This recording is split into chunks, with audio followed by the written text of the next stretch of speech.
Good afternoon, ladies and gentlemen. Welcome to the Danvers Historical Society. We hope you enjoyed today's virtual speaker series. Please be sure to visit our website, www.danvershistory.org, to find out details about our upcoming virtual events and programs.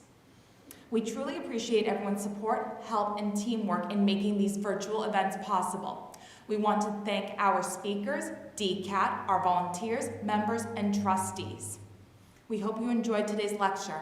Thank you. All right, my name is Dave McKenna. I'm the president of the society this year. And I'd like to welcome you all to a presentation by Florence Feldman-Wood, exploring spinning wheels and textile tools. Using descriptions for the period, we will look at the tools and processes involved in creating garments and household textiles from wool and flax. The tools needed to prepare the fibers and then the types of spinning wheels that we used. Some of the technological changes that were beginning at that time will also be discussed. Florence Feldman-Wood has been publishing the quarterly newsletter, Spinning Wheel Sleuth, a newsletter about spinning wheels and related tools since 1993, and the annual Hand Looms Supplement since 1998.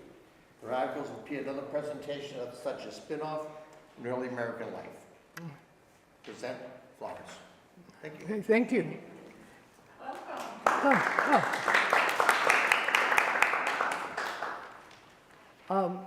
The tools are often described as pre-industrial, and I really think a better time is pre-factory, because there were a lot of people making things, especially in the colonial period. So most of the settlers in this area came from England, Scotland, Germany, Holland, Northern Europe, and they brought with them the culture that they had in terms of what they made. Now, do people need to see what I'm saying? I'm just going to stand here. So they brought the technology, which at that time was water-powered mills. So they had lumber mills, they had grist mills, they had cider mills, they also had fulling mills, and by the 1790s, they also had carding mills, which is important to remember. And they also had lots of tools and trades.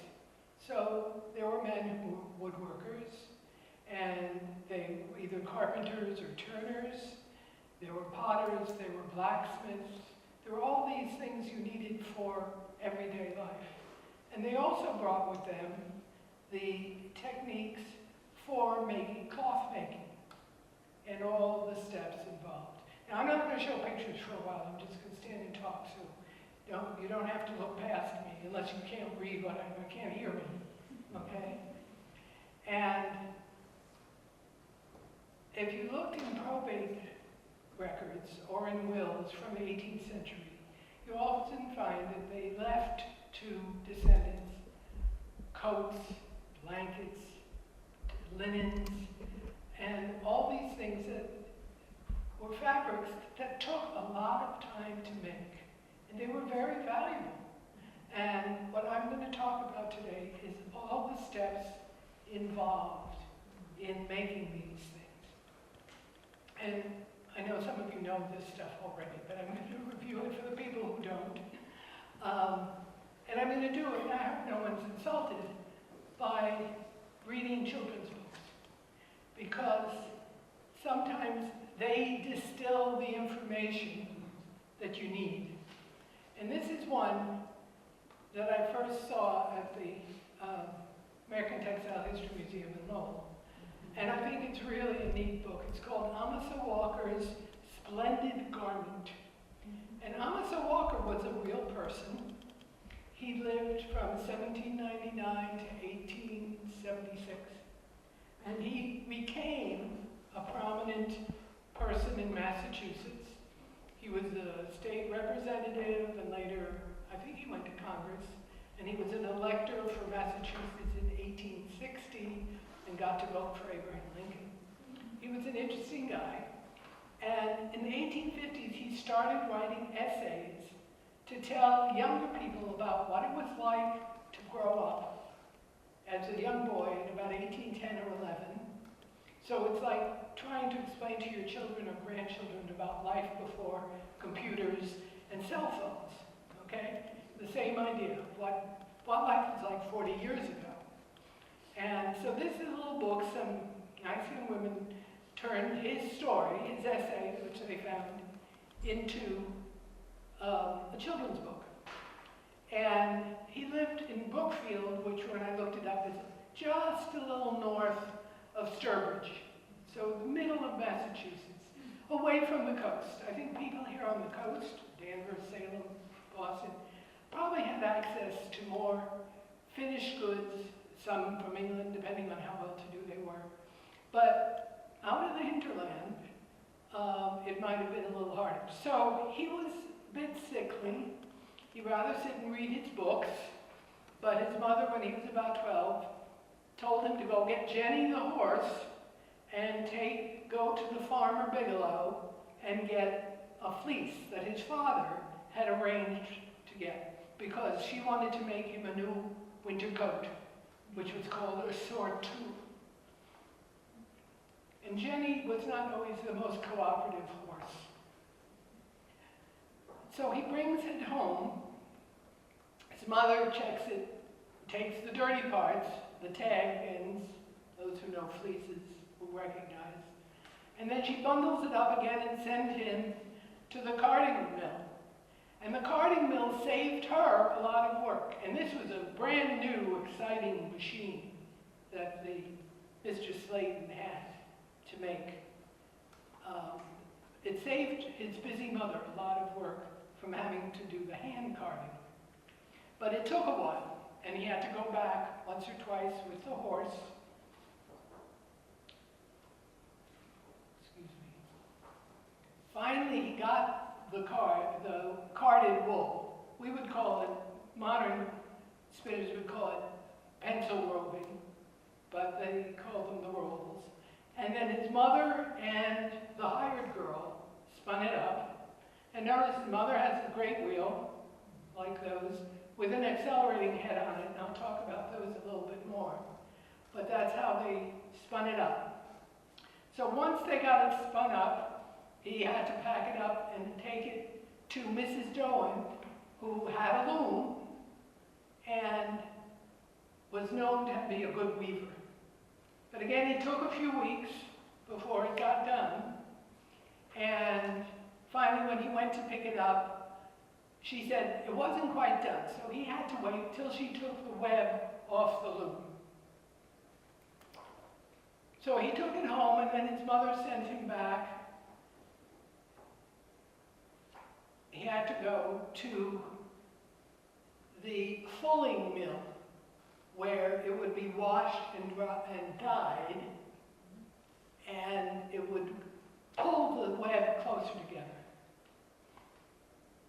But notice that it's a water wheel.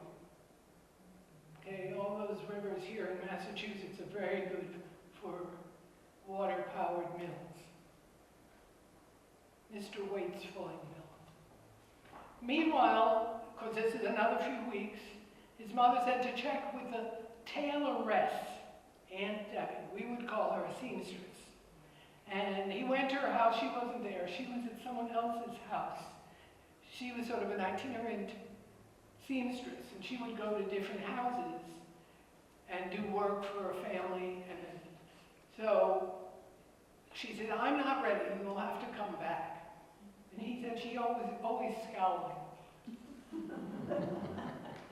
But finally, the stuff is ready at the fulling mill, and he brings it home. And he said it was a really nice butternut color, which I'm assuming is a brown. I forgot to ask my husband, the art teacher.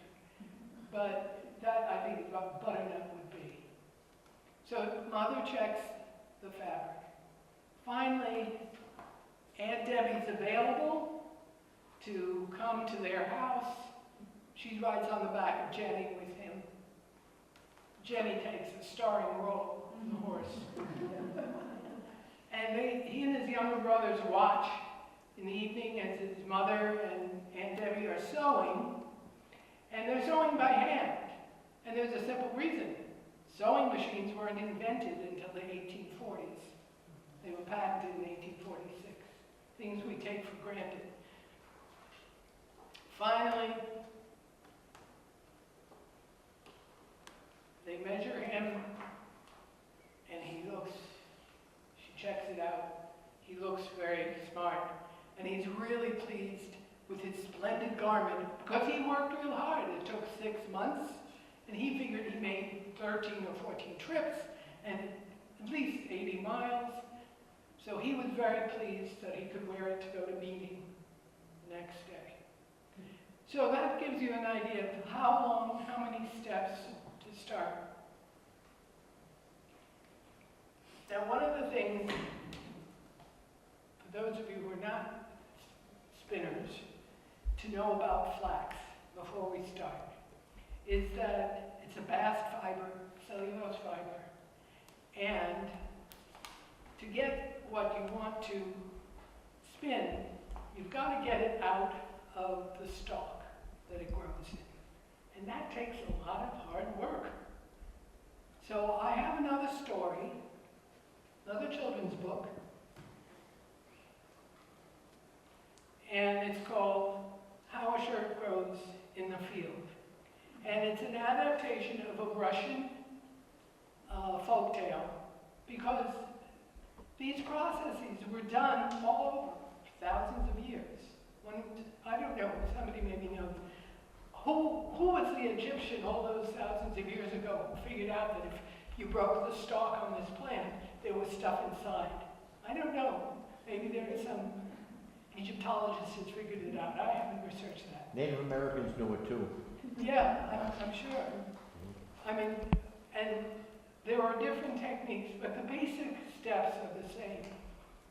And so Vashis is a little Russian boy, and he sees his father sowing seeds, and he asks him, "What are you doing?"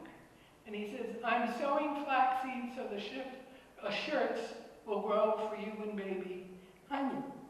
And thinking, you know, he's 5 or 6. He's younger than Amos Walker. He can't understand how is a shirt going to grow in the field. A few weeks later, he goes back, he can see little green sprouts. And then he sees his mother and the baby and his older sisters weeding among the plants. And he still can't understand how he's going to get a shirt from this. A few weeks later, he goes back and there are lovely blue flowers. Same color blue as his little baby sister's eyes. So he's very pleased about that. But then when he goes back a little bit later, they're all brown, and there are little knots on the top. And he wonders what's that going to be. And, you know, what happened to all those plants? Next time he looks, they're pulling it out of the ground, complete, the whole plant, taken out. Notice that the baby is in a basket. Gives you an idea what her age is. And after they let it dry a little bit, he sees his sisters beating on it, on the top. And what they're doing is they're taking out the seeds from the husks that were at the top. And then they're also putting it in the river. And he can't understand that at all. Why are they drowning that poor flax? He'll never get a shirt this way. And they even put rocks on it to keep it from floating. And he just doesn't understand this at all. Soon there'll be a shirt for you. And he said, really? He didn't believe it. A while later, they take all the flax out of the river and they dry it. His father helps pull it out. And then the sisters are beating on it again. But they're beating on the whole thing, trying to break the stalks. And after they do that, they bring it in the house, and Mother combs it with a big iron comb. Okay, so this is maybe how they do it in Russia, but that's how they.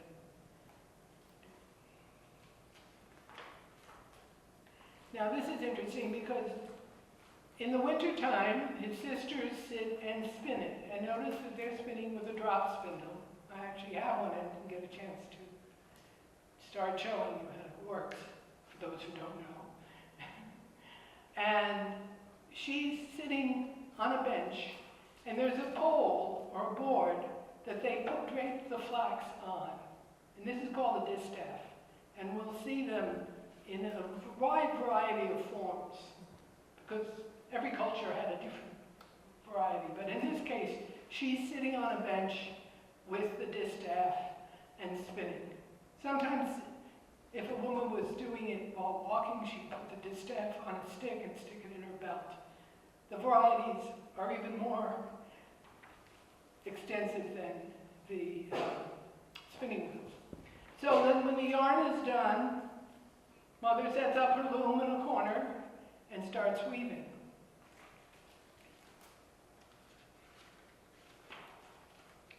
Well, when the fabric comes out, he's not very impressed because it's gray and it's scratchy. And he's thinking, this isn't going to make a very good shirt. But then Mother puts it out in the snow to soften it up and to bleach it a little bit.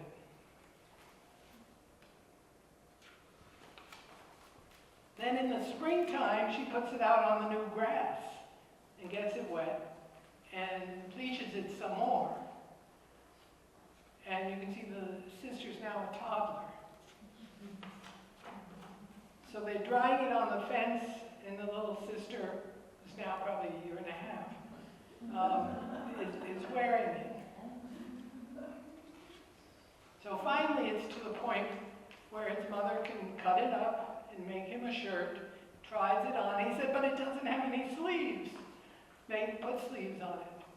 And then the older sisters sit one evening and they embroider it for him. And then there he is in his new shirt. So that took a year and a half. Okay, now granted, they did it around a whole lot of other activities. And if you're familiar with, and I can see if I can do this without tripping.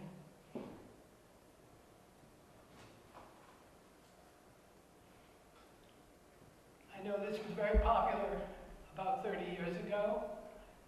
Laurel Thatcher Ulward spoke A Midwife's Tale.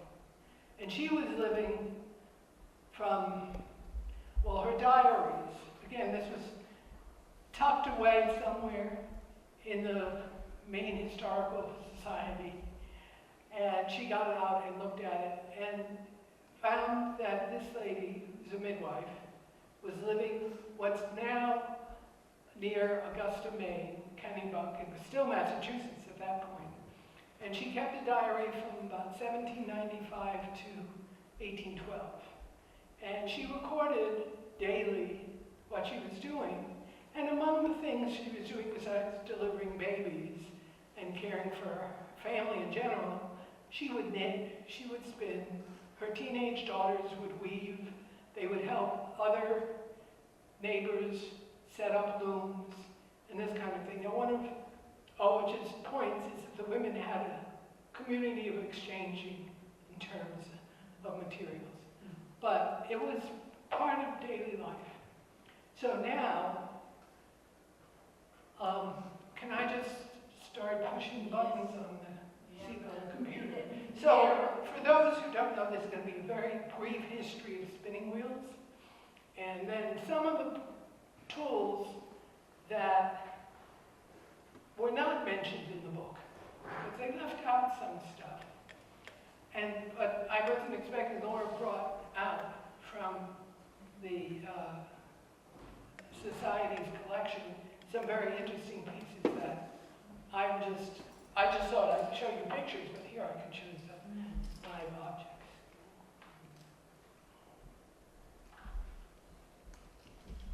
Okay. Let's see if I can find the down button. So what's a spinning wheel? It's a large tool or a small simple machine designed to twist fiber into a continuous thread. And that's the anatomy of it. Spinning wheels are basically a pulley system, arranged by how the pulley or the spindle assembly is aligned to the drive wheel, and the alignment can be either horizontal or vertical. It the intrinsic characteristics of any natural fiber must necessarily influence the type of spinning wheel used to twist the fiber into thread. Over the centuries and in different regions of the world, spinners have relied on local craftspeople to make spinning wheels that are best suited for what are the locally available fibers. So that's why there's such a variation, because each culture would adapt to the fiber they had and the materials that were available. So the basic structure is a simple pulley system, essentially a stick with a weight called a whorl. And at the other end, it's put up on, actually it's easier to read. At the other end, there are two more posts for the drive wheel, and there's a connecting band. We don't have any with connecting bands, I'm afraid, to make it a pulley system. So here are some examples. The staple length of natural fibers would influence how the spinning wheel was designed. So cotton, for instance, has a very short staple and needed to be twisted very tightly. And these examples are usually from cultures for people who sit on the ground or squat. And that influenced also the different materials. And some of it is just what was the craft, the style of things made in that area. Now, when spinning wheels came to Europe in the 14th century, they were put up on tables, or a bench, as it was sometimes called. And this was the structure used. And it's mostly used for wool, and the variations of wool are also, from very short and soft to long and coarse. And again, it depended on where you were. So here are some European wheels. Now the upper left is from the Diderot Encyclopedia of 1756. You can see some hand cards in the corner. The ladies below with the top hats are in Wales. And the ladies on the lower right are actually spinning cotton, but it's a similar wheel. And again, it depends on where they were. Now, when the large wheels came to the U.S., they had three wheels, three legs on the table. Sometimes they had a double post, like the upper left. The two on the top are mostly from the styles from New England and upstate New York. Lower left is a style we find in Pennsylvania. And lower right is a style that's often found in the southern part of the states, with a more steep table and a thinner thinner rim on the drive wheel. Miner's accelerating heads, we have here parts of them, but in 1810, Amos Miner in Marcellus, New York, got a patent for his accelerating wheel head, and it was designed to increase the spindle speed for spinning short staple wool, like merino, which has just become a popular breed in this country, or cotton. And it's a double pulley system. And it made it possible for the spinner to spin 3 times as fast. So it was very popular. It was also a cheap upgrade. So for $1, which was a lot of money then, you could upgrade your spinning wheel by putting a miner's head on it. Okay, so then the next big structural development from a wheel just with a spindle is the bobbin flyer unit. The U-shaped flyer rotates around the bobbin, winding the thread onto the bobbin, and that makes spinning continuous because, excuse me, with a great wheel with a spindle, you have to walk back and forth, and to wind on the thread that you've made, you have to stop. This way you can work continuously. Then the next major structural development was in the 17th century with the addition of a treadle. And it's a foot pedal that's connected by a wooden rod to the drive wheel axle. And it freed the spinner to use both hands and to manipulate the fibers. It also made the foot pedal was what gave the energy to turn the wheels. So this was also a big step. So wheels to spin flax, the machine's ahead of me. Make a note of the distaff that she's pulling her flax down with. Okay, so because flax was used in so many cultures, there are an endless number of different types. But as we learned, flax fibers can be 2 or 3 feet long and require a special treatment. We talked about that. But they all have a bobbin flyer unit and a treadle. And in many cases, there's a distaff built in, like the one on the left, excuse me. And they also have vertical or horizontal alignment of where the drive wheel is to the bobbin flyer. And in the case of the one on the left, let me go back to that. The bobbin and flyer unit is actually below the drive wheel, as opposed to being side. Sometimes, and we'll see here cases. And, keep an eye on those distaffs, because some of them are kind of interesting. Not all of them have three legs. The one on the upper right has 4, made by someone who's well documented from New York. And here are horizontal variations in Europe. Again, some are fancier than others, but again, they're different geographic areas are represented. And I should note, let me go back another one. The posts that hold the drive wheel and the other part, which is called the mother of all, are set on a table, okay? But others are set in a frame and that hold the different parts. And sometimes, like the lower left one, are very ornate and considered parlor wheels. They're not so much for production as for, the machine really is in a hurry. What I liked about, again, there's an interesting, the one in the upper left I ran into in Canada, and I thought it was terrific because they had a solid piece of wood, but they knew it had to have spokes, so they painted the spokes on. And here are some fancier ones. Now, okay, this collection are double components. And on the left-hand side, they both have double bobbin flyers. The idea was to make it possible. And these were being, well, in Europe they started making them earlier, but in the States they were made mostly from about 1790 to 1820 or 30, because fly shuttle looms came in. Let's come back to that. Fly shuttle looms came in, and you needed to produce more yarn to keep up with the weavers. So they thought if you had worked with 2 hands, you could produce more.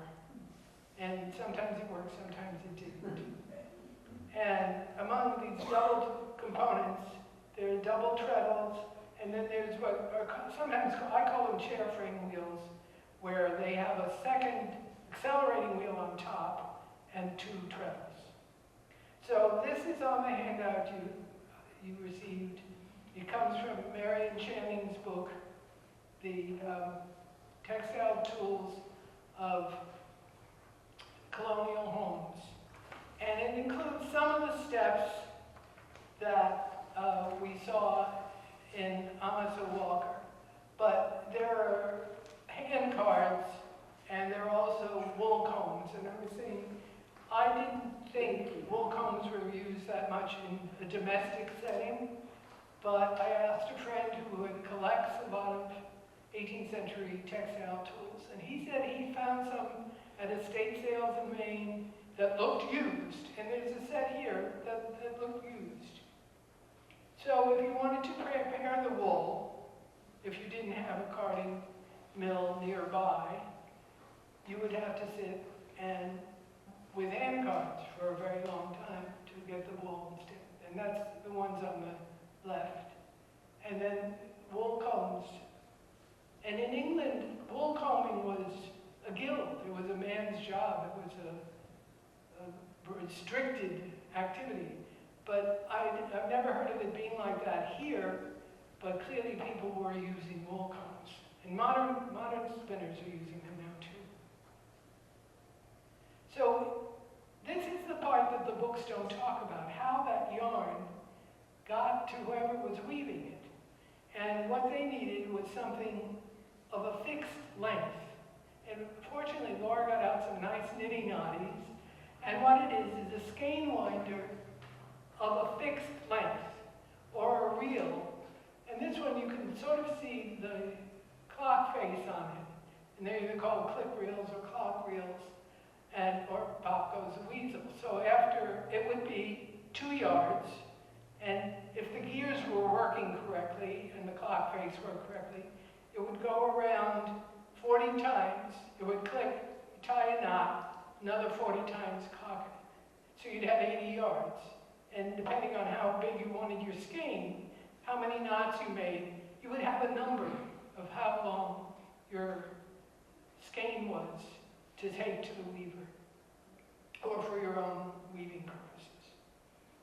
Or then if you wanted to unwind your skeins, you needed a swift. And a swift is something that can change its size. So the one on the left, actually those sticks can be moved. There are holes. You can move it. So if you washed and dyed your skein and it shrunk, you would need to, you want to unwind it, you need something where you can vary the size of the thing that's holding it. Now the one on the right is clearly an umbrella form that you can expand. Then you would, there's one on the table, you would put the screw where you wanted it and you could do it. And if you were unwinding, say, to knit, you could put the ball on that little top bowl to hold it if you had to stop. And there seems to be one on that also. So that's one form of swift. And again, this is a variable length. Now these are, as I said to Laura, you can't say this quickly, a squirrel cage swift. And they can be very ornate. There's a small one there, and then there's this biggie over here. And one of the cages will be movable.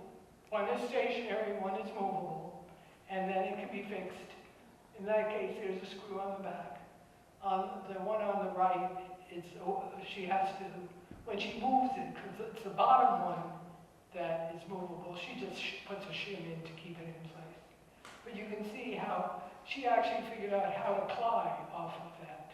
For those of you who are spinners, she figured out, I don't know if this one doesn't seem to have it, but this friend in Maine found little holes, and someone said, oh yeah, her grandmother told her if you put in dowels, you can put 2 skeins at once and unwind them for plying. A little trick. But clearly these things were popular. Now this has to do with weaving. And I'm pointing it out to you because people often say, that's a spinning wheel, it's got a wheel. It's not, because it doesn't have a place where you can twist the yarn. Okay, that's the key. What it is for is when you have the yarn and you want to put it on a spool to make a warp, put it on a frame, or you want to make a bobbin to fit in a shuttle, you can pull that metal rod out, put your spool on, or your quill, or your bobbin, and wind it. And you can see on the one on the left, they used to have this one in Lowell. It has a swift that's unwinding, and ideally you would have a spool that you would wind it onto. But this is more for weaving.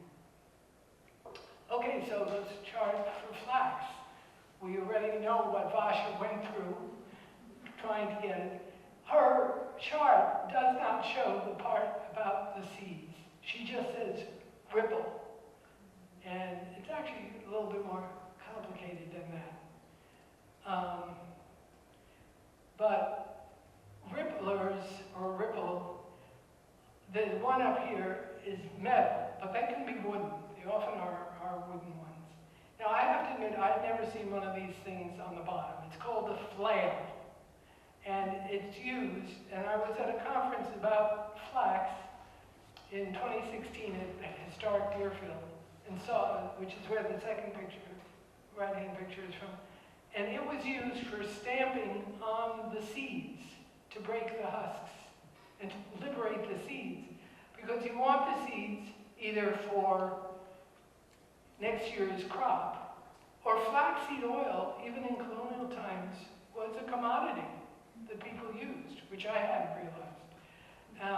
I mean, I know it's popular now in various ways, but in the, I guess, the Pennsylvania German tradition that these friends of mine in Pennsylvania, eastern Pennsylvania, were looking for objects. They had one of these things. It was one of their things they were excited to collect. I've never seen one before. So this is a break, and it's that the flax that had been breaded in the river, and they took it out and they dry it, and this is how they're going to get the fine fiber that they want out. And sometimes you see them, they're really heavy. I think those were meant for hemp, which is sort of like flax on steroids and has a bad rep. But people are starting to work with it again. But this again was from that conference where we had people demonstrating, and you can see it's hard work. Sometimes the women did it. And again, breaks came in different sizes. There was one a friend that donated to the museum, which was very fancy woodworking. You know, again, some of these tools were the art of the turner, of the woodworker, rather than just a piece of wood. And so here, that's how they want to get that stalk broken up so they can get it off and liberate the fine fiber inside. Now again, they didn't talk about, it's on, in the book they didn't talk about the scutching. It's a sort of nerdy kind of thing anyway. But I needed a picture because I did have one, again, from people in Pennsylvania who are experts on flax. But it was so ornate you couldn't tell what the thing was. But they fortunately sent me a modern one, so you can see very clearly that it's just basically a board on a base. And the knife, again, is wooden, but it pulls off the stalks that have been broken up by the rotting and the breaking. And these are, we have some nice examples here of hackles. Again, in the German tradition that these friends talk about, they call them hetchels. And I'm used to seeing them like they are here, just a board with nails and maybe a box to protect you when you're not using it. But there was a tradition in eastern Pennsylvania, among the Pennsylvania Germans, where they would decorate with tin around the bottom. And you can see on the right-hand side. And they put designs and dates. Now I know a man who's collected hundreds of these things and documented them. Yeah, who knew? I mean, it's not a New England thing, and he does it very systematically, but I lost count. But he wrote about them for me. I never heard of them before. But they also, sometimes there's inscriptions on the wood. So the one in the lower left says, "Stay home and use me well." So that's their theme of their book and an exhibit they did. Okay, so I needed to find a dressed distaff. And there are lots of different ways of dressing distaffs. And among a group of spinners who are having people at a little symposium we're having in Pennsylvania in June, there was a discussion of should we have people demonstrating different kinds of dressing distaffs. Okay, it could be. But as you can see from the picture on the left, the types of distaffs, endless. You know, in some cultures it's a flat board with chip carving, sometimes it's carved, sometimes it's what they call a lantern or a bird cage.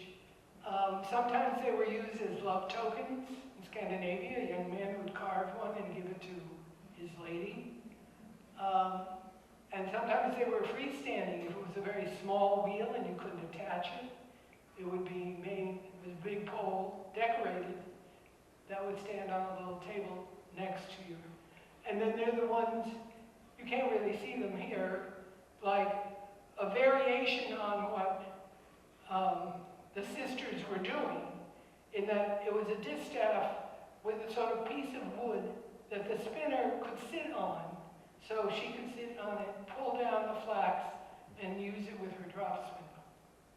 And that was an area in Central Europe that someone I knew documented from Slovakia. So that's the other thing.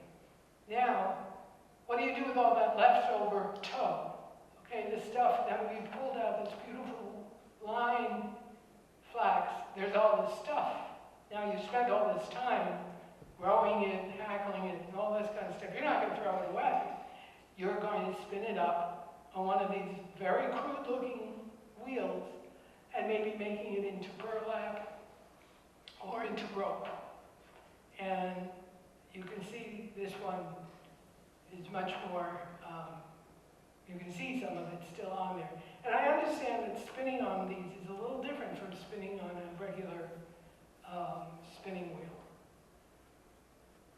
So that's just a very brief survey of all the kinds of spinning wheels and related tools. And as I said, I'm really pleased to see that Laura got out a whole lot of the tools. So anybody have questions? I brought, and I can put up here, the spinners are probably familiar with this. It came out actually now 20 years ago. It's called Spinning Wheels and Accessories by David Pennington and Michael Taylor.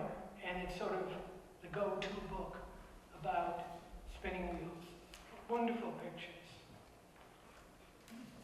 They're the guys who've been doing it for the longest time and have been very much supporting what I've been doing. And then this is the book that I got those charts out of. And this was done in 1969.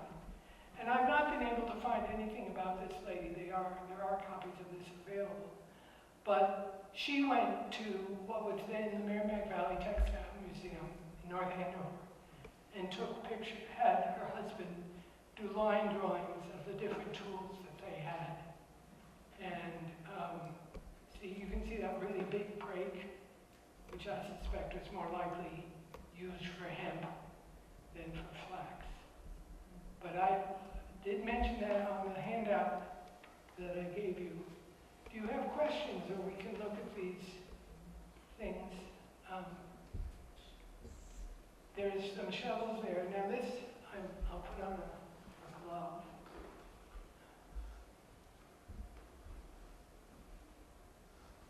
This is a nice decorated knitting eye, and what you would do is go up and over and back, and up and over and back. And it's a fixed length. Okay. Now this, and they come in different sizes. Here's a cute little one in the collection. And there are a couple more there. But there's a classic umbrella swift that attaches to a table. And they have all the parts for an accelerating head, but none of them will all fit together. I don't know when I'm going to put you in charge of it.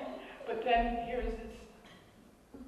Laura asked Sheila to bring this out, especially when I told her what the little one was. She said, "Oh, we've got a big one."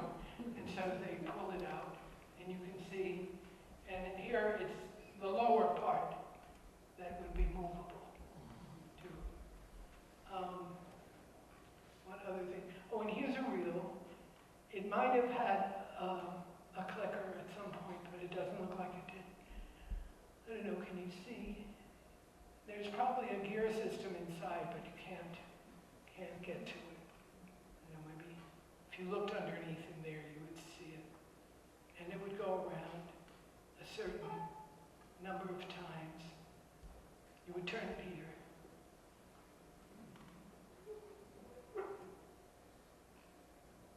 But again, this is a fixed length. And here are some classic examples, hand cards. For the spinners in the group, you know how to use them. We spent our time. I have to admit that after a few years, I decided to get the prepared stuff.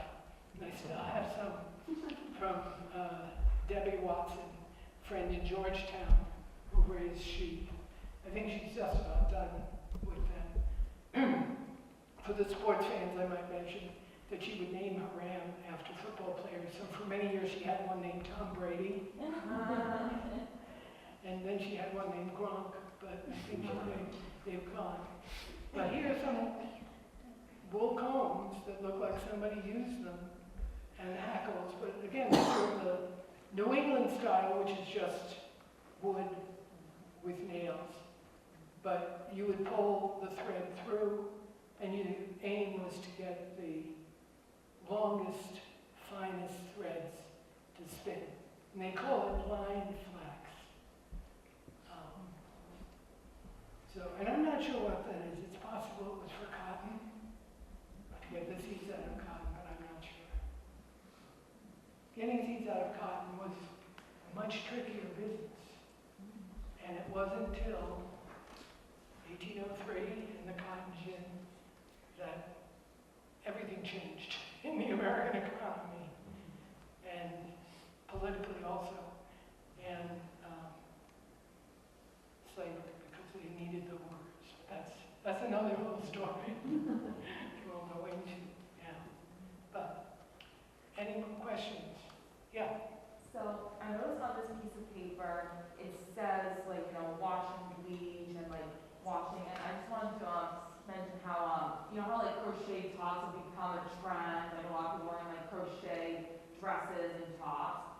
I want to know what are some ways to take care of a crochet top or piece of clothing, or what are some ways not to take care of one? I don't really know. I mean, if it's wool, you've got to be careful in terms of moth and how you wash it. Because I remember as a kid learning to wash wool socks very carefully. And you didn't put first in hot water and then cold water. You would be making felt. And you would wash it by hand very carefully. And that's what you have to watch out for, because that's how you make felt. You put it in hot water, you put it in cold water. So you would want whatever woolen object you were washing with a very mild soap, you would want to do it in the same temperature, both in the soap and in the rinse. And often hand weavers make a wash tray.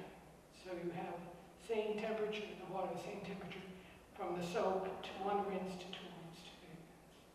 If you were doing, and especially if you were starting with raw fleece. I did bring and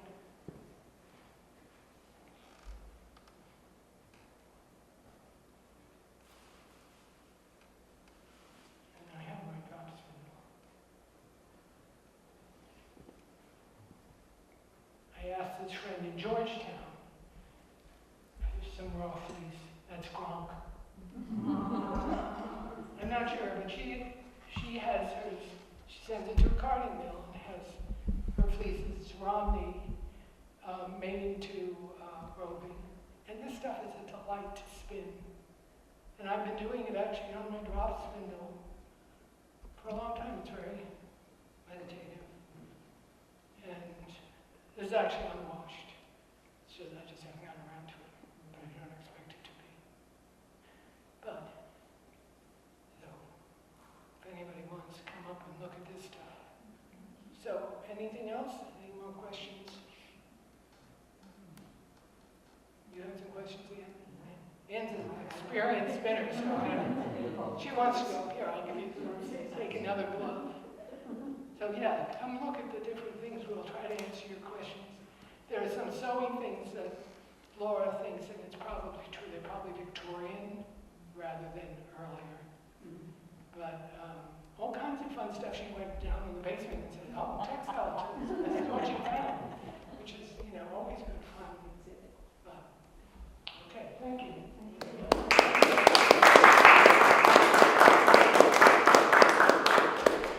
Thank you for spending time with the Danvers Historical Society.